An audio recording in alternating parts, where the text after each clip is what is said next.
ഇതാണ് ഇവിടെ അടയ്ക്കണത്. അതെല്ലേ? ഇതിനകത്തുനിന്ന് പകുതി, ഇതിനകത്തുനിന്ന് പകുതി ഇലക്ട്രോണിക് ഗേറ്റ് പോലെ അടയും.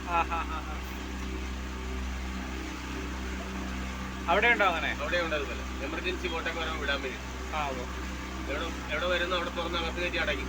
ഇപ്പുറത്തെ സൈഡ് തുറന്നുകൊണ്ട് അടയ്ക്കും. അപ്പം വെള്ളം ഒഴുകത്തില്ല.